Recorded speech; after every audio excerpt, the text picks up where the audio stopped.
नमस्कार दोस्तों, स्वागत है आपका हमारे YouTube चैनल में। हम देख रहे थे उत्तराखंड में पवार राजवंश। पिछली वीडियो में हमने देखा था प्रदीप शाह तक। आज हम उससे आगे देखेंगे 52वें शासक ललित शाह के संबंध में। तो देखिए, ललित शाह का जो कार्यकाल रहा 1772 से 1780, 8 साल इनका शासन रहा था। ललित शाह के जो समकालीन थे वो थे दीपचंद। ठीक है, चंद वंश के शासक थे दीपचंद। लेकिन इनके समय में क्या हो जाता है, कुमाऊं में गृह क्लेश की समस्या उत्पन्न हो जाती है और मोहन सिंह रौतेला नामक व्यक्ति दीपचंद के कार्यकाल में ही खुद को क्या कर देता है, कुमाऊं का राजा घोषित कर देता है। इसके कारण कुमाऊं के जो मंत्री थे उनमें जो सबसे प्रमुख थे हर्षदेव जोशी। हर्षदेव जोशी चंद वंश के इतिहास में महत्वपूर्ण स्थान रखते हैं और हर्षदेव जोशी के विषय में आप चंद वंश में डिटेल से पढ़ेंगे। इनको चंद वंश में किंग मेकर के नाम से भी जाना जाता है। तो हर्षदेव जोशी क्या करते हैं, कुमाऊं में आक्रमण करने के लिए गढ़ नरेश को आमंत्रित करते हैं। ठीक है, ये वही हर्षदेव जोशी है। ये बाद में गोरखाओं को भी यहाँ पे आमंत्रित करते हैं कुमाऊं में आक्रमण करने के लिए। ठीक है, तो यहाँ पे क्या करते हैं, ये ललित शाह को आमंत्रण यहाँ पे देते हैं कि वे चंद वंश में जो है अराजकता की स्थिति है और चंद वंश में आप क्या कीजिए, यहाँ पे आक्रमण कीजिए। इसके बाद ललित शाह आक्रमण करते हैं कुमाऊं पर और यहाँ पे युद्ध होता है बग्वाली पोखर का युद्ध। ठीक है, तो जो बग्वाली पोखर का युद्ध है 1789 में होता है ललित शाह और मोहन सिंह रौतेला के बीच में। इस युद्ध में ललित शाह विजयी होते हैं तथा हर्षदेव जोशी की मदद से अपने द्वितीय पुत्र, ठीक है, इनके जो दूसरे नंबर का जो पुत्र होता है प्रद्युम्न शाह को प्रद्युम्न चंद के नाम से कुमाऊं की गद्दी पर बैठा देते हैं और प्रद्युम्न शाह प्रद्युम्न चंद के नाम से कुमाऊं की गद्दी पर कब बैठे, 1789 में। ठीक है, और इनका जो प्रधानमंत्री, अब इनको जो पूरी सहायता दी थी वो किसने दी थी, हर्षदेव जोशी ने। हर्षदेव जोशी ने ही इनको यहाँ पे आमंत्रित किया था, तो इनका प्रधानमंत्री बनाया जाता है हर्षदेव जोशी को। ठीक है, इसके बाद ललित शाह अपने पुत्र प्रद्युम्न शाह को कुमाऊं का शासक बना के जैसे गढ़वाल की ओर लौट रहे होते हैं, वापस लौटते समय दुल्ली नामक स्थान पर मलेरिया के कारण इनकी मृत्यु हो जाती है। अब हम यहाँ पे देखिए ललित शाह के पुत्र। अब ललित शाह के 4 पुत्र थे, जयकृत शाह, प्रद्युम्न शाह, पराक्रम शाह और प्रीतम शाह। अब देखिए इसमें से जो दूसरे नंबर के पुत्र हैं प्रद्युम्न शाह को तो इन्होंने प्रद्युम्न चंद के नाम से कुमाऊं की गद्दी पर बैठा दिया था। तो अब गढ़वाल के शासक ललित शाह के बाद कौन बनेंगे, जयकृत शाह, जो इनके पहले पुत्र थे। ठीक है, और पराक्रम शाह और प्रीतम शाह। अब प्रीतम शाह के विषय में ज़्यादा है नहीं, तो प्रीतम शाह के संबंध में एक फैक्ट है, इसको आप यहीं पे देख लीजिए। प्रीतम शाह जो थे मौलाराम से चित्रकला सीखने टिहरी से श्रीनगर जाते थे। तो यहाँ से एक प्रश्न बना है एक बार कि कौन से गढ़वाल के ऐसे शासक थे जो चित्रकला सीखने के लिए टिहरी से श्रीनगर जाते थे, ठीक है, मौलाराम के पास, तो वो थे प्रीतम शाह। अब देखिए ललित शाह की मृत्यु के बाद शासक कौन बनेंगे गढ़वाल के, जयकृत शाह। ठीक है, तो अब हम देखेंगे अगले शासक जयकृत शाह के विषय में। अब देखिए जयकृत शाह 53वें शासक थे, जयकृत या फिर जयकीर्ति शाह। इनका जो शासन रहा 1780 से 1786 तक। ठीक है, जयकृत शाह व प्रद्युम्न चंद के मध्य आपसी संबंध जो थे अच्छे नहीं थे।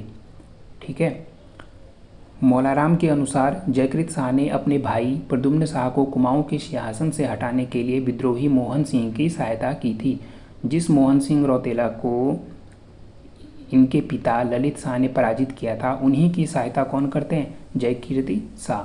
ठीक है, इससे जो है प्रद्युम्न चंद को ये बात पता चलती है और प्रद्युम्न चंद क्या कर देते हैं, आक्रमण कर देते हैं। इन्होंने देवलगढ़ को भी लूटा और 1780 में ही इन्होंने श्रीनगर पर भी आक्रमण किया।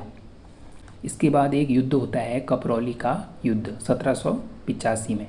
ठीक है, कपरौली का युद्ध किसके मध्य होता है, एक तरफ होते हैं सिरमौर नरेश जगत प्रकाश और गढ़वाल की सेना इनके साथ होती है, दूसरी ओर होते हैं प्रद्युम्न चंद, पराक्रम शाह और विजयराम नेगी। तो इसमें सिरमौर नरेश और गढ़वाल की सेना जो होती है ये विजयी होती है। ठीक है, अब देखिए कपरौली का जो युद्ध होता है, इसमें जीतने के बाद जो जगत प्रकाश हैं, ठीक है, सिरमौर के नरेश जगत प्रकाश हैं, ये तो वापस लौट जाते हैं अपने सिरमौर। और जो गढ़वाली जो शासक होते हैं जयकीर्ति शाह, ये अपनी कुलदेवी की पूजा करने के लिए कहाँ चले जाते हैं, देवलगढ़ में चले जाते हैं।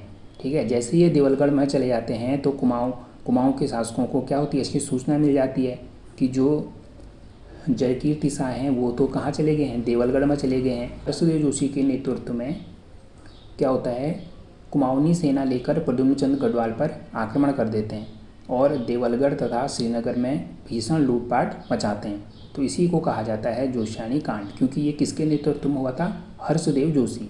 ठीक है, तो और भी इसमें जोशी बंधु थे, इसलिए इसको कहा जाता है जोशियानी कांड। ठीक है, इसके बाद देखिए जयकीर्ति शाह की मृत्यु देवप्रयाग के रघुनाथ मंदिर में हुई थी।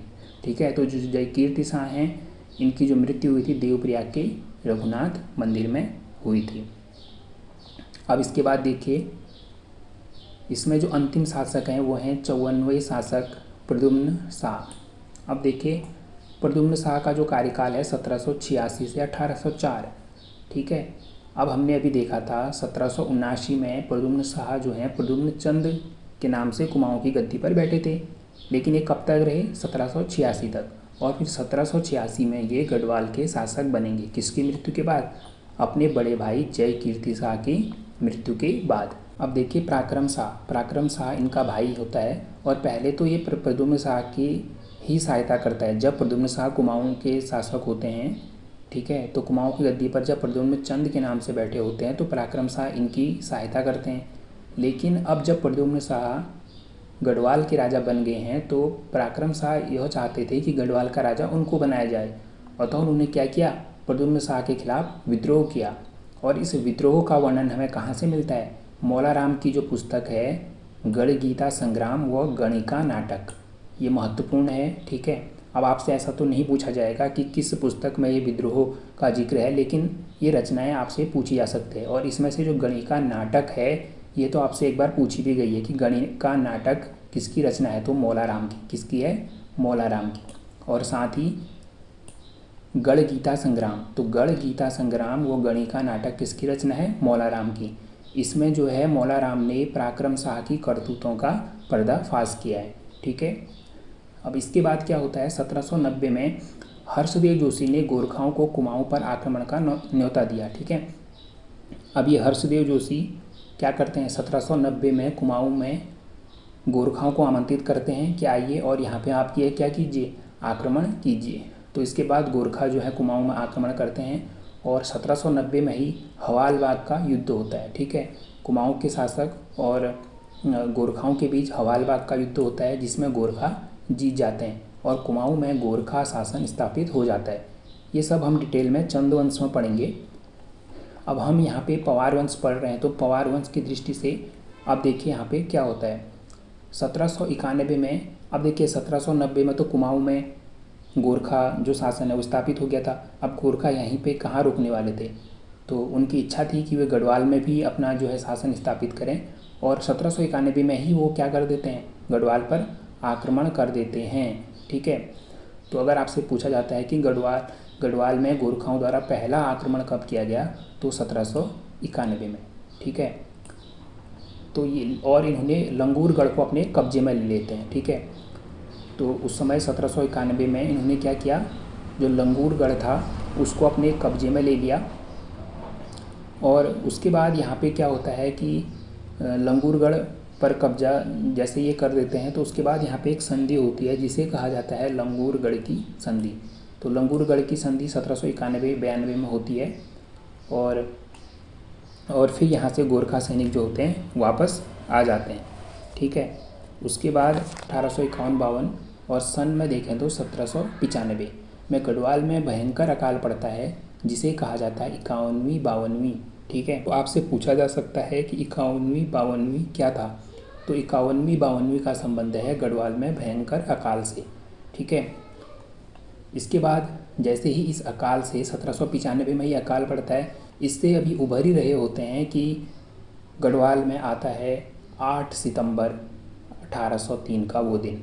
उत्तराखंड का सबसे बड़ा भूकंप 8 सितंबर 1803 3 को। ठीक है, ऐसा कहा जाता है कि इस भूकंप के बाद गढ़वाल में केवल 20 से 25% जनसंख्या ही बच गई थी। तो इतना भयंकर ये भूकंप था। और पहले ही 1795 के भयंकर जो अकाल पड़ा था, ठीक है, इससे ही यहाँ की जो व्यवस्था थी वो चरमरा गई थी। और इसके बाद इतना बड़ा भूकंप, और इससे अच्छा मौका गोरखाओं के लिए और क्या हो सकता था। तो गोरखा इसके बाद आक्रमण करते हैं गढ़वाल पे, और सबसे निर्णायक जो युद्ध होता है वो होता है खुड़बुड़ा का युद्ध। ठीक है, खुड़बुड़ा का युद्ध होता है 14 मई 1804। ठीक है, 14 मई 1804 को प्रद्युम्न शाह व गोरखाओं के बीच यह युद्ध होता है। ठीक है, और इसमें गोरखा जो होते हैं विजयी होते हैं, और गढ़वाल में भी गोरखा शासन स्थापित हो जाता है। ठीक है, तो ये था प्रद्युम्न शाह तक, 1804 तक।